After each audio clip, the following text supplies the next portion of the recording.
Hello and welcome to Kettle and Bones, where we make really delicious, really healthy food.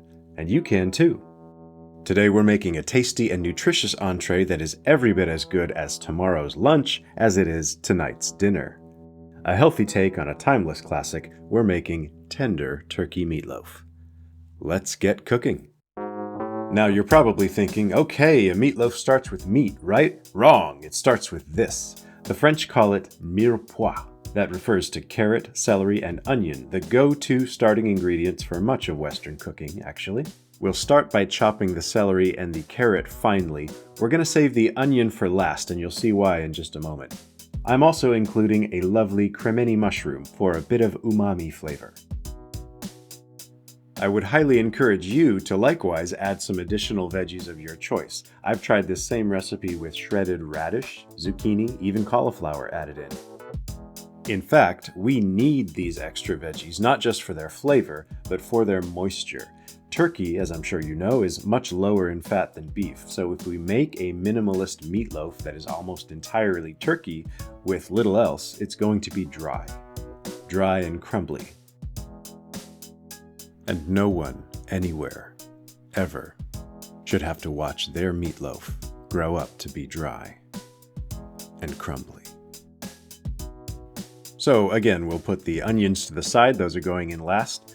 Let's also add some fresh garlic. Smash them with the flat of your knife blade and the peels will come right off. Chop them finely, then add them to the bowl with the rest of the aromatic vegetables. And then put that to the side. Now, let's amp up the flavors of our aromatics.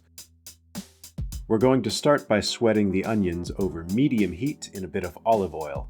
This will take about 5 minutes or so. We want to be sure to stop short of the telltale browning that occurs with caramelization. We're just looking for them to become slightly translucent. When our onions are nice and steamy and shiny, in go the rest of our aromatics. And aromatic they are indeed. Your kitchen will be smelling fantastic. Again, we're not looking to cook these thoroughly, we just need them to soften up a bit so that our finished loaf does not contain big, crunchy chunks. As soon as our aromatics have softened and are smelling great, we'll be removing them from heat and setting the pan aside. It's important to allow our aromatics time to cool off because we're going to be adding some other ingredients that we don't want to be partially cooked if they mix with hot veggies. These are looking and smelling just right, so let's set them aside. Now, I need to get serious with you for a moment because I'm going to ask you to do something that you may find controversial. I'm going to ask you to get about half a cup of Panko breadcrumbs. I know. Right now you're thinking, what? Hang on. I thought this was a low-carb show. I thought we were making healthy meatloaf. The intro to the show says we make really delicious, really healthy food, and you can too. What's the deal? Okay, in that order, it is, we are, it does, we do, and you can. And the deal is that a small amount of breadcrumbs are going to help hold our meatloaf together and make sure it is sliceable without being dry and crumbly. We're soaking these in milk to make sure that they also bring some additional moisture to the mix and they don't sponge away the moisture that's brought in by our aromatic veggies. You don't have to add these, but consider that this half cup of breadcrumbs adds 25 grams of carbohydrates to our whole meatloaf. I expect to get at least 15 slices out of our finished loaf, probably closer to 20. So that means that these breadcrumbs are adding less than 1.7 grams of carbs per thick, meaty slice. Personally, I can work that into my daily budget, and it is worth it for a meatloaf that stays moist and cohesive. Okay, end of speech. You've noticed, I'm sure, that we're adding some chopped parsley to our milk and crumbs slurry. Also some salt and some freshly ground black pepper. We're also grating in some Parmesan cheese for some salty, nutty richness. The Parmesan will also help to bind things together. Next, we're adding the zest of about 1/3 of a lemon, just the yellow part, not down to the bitter white part, as well as the juice of the aforementioned 1/3 lemon. Finally, a few generous shakes of Worcestershire sauce for some nice savory smokiness. I encourage you to be fairly liberal with the seasonings in this. The best meatloaves are, after all, beautiful on the inside. By now, our aromatics have cooled off, so in they go. Once again, it's important that they don't go in hot. We don't want, for example, melted Parmesan cheese at this point. We don't want the turkey that we're about to add to start browning.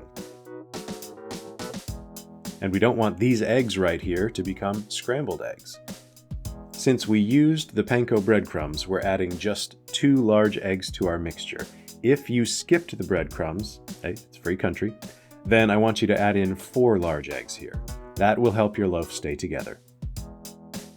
And now, ladies and gentlemen, the star of the show, ground turkey! This cannot be extra lean turkey breast. This needs to be turkey thigh meat, because you need a little bit of fat to hold everything together and to provide flavor. Turkey breast just wouldn't do that, no matter how many breadcrumbs and eggs you added to it. You can start mixing with your kitchen utensil of choice, but in the end, we all know what you really want to do. Give yourself over to your deepest desires. Yeah, get your hands in there. Give everything a good mixing. I mean, really massage that turkey. You can actually be as thorough as you would like here. Unlike ground beef, you don't have to worry about overworking ground turkey meat. With all our ingredients nicely blended onto a baking sheet lined with foil for easy cleanup, we're pouring out the whole mixture into the center, and then with our hands sculpting it into the elongated loaf shape that we all know and love. Yeah, that's looking real nice. Let's also use our thumbs to create sort of a trench that runs lengthwise along the top, because that's where we're going to add our sauce. The most traditional topping for American meatloaf recipes is ketchup or a ketchup-based glaze, but those tend to be really sugary. If you have a go-to low-sugar ketchup that you love, feel free to use it. Today, I'm using a basic marinara sauce that I know has no extra sugar added because I made it myself. You can get creative with your preferred low-sugar sauce. Italian red sauces generally work well, or maybe a vinegar-based barbecue sauce, perhaps even salsa. Our loaf is now well sauced, so in it goes into a preheated 400-degree Fahrenheit oven, that's about 205 degrees Celsius, for 45 minutes to start. No, that oven isn't messy, it's seasoned. After 45 minutes, we're bringing it back out and we're going to sauce it one more time. This is to impart additional moisture and flavor from the top down during the final phase of cooking. And back in it goes. Now this is turkey, so it has to be fully cooked all the way through, no medium rare slices allowed. The remaining cook time will depend on how thick your loaf is.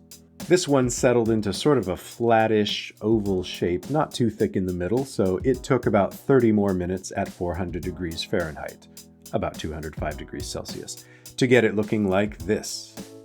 Stunning. Mildly crusty and brown on the outside, the sauce in the trench is thick and intensely flavored. It looks and smells delicious, but you can't touch it yet, because it has to rest for at least 20 minutes. If you cut into it too soon, the juices run out while they're hot, and guess what you get? Dry and crumbly. After 20 minutes have passed, here we go. I can already tell it's tender yet cohesive, it's juicy, it's full of flavor inside, and covered in saucy goodness outside. It's perfect. This meatloaf is perfect. This tastes meaty and rich, so I'm serving it with some simple fresh spinach greens and adding a little additional Parmesan to the whole thing.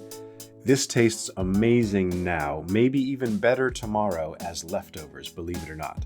this would make an awesome meatloaf sandwich. But everybody knows it's impossible to make low-carb meatloaf sandwiches. Or is it?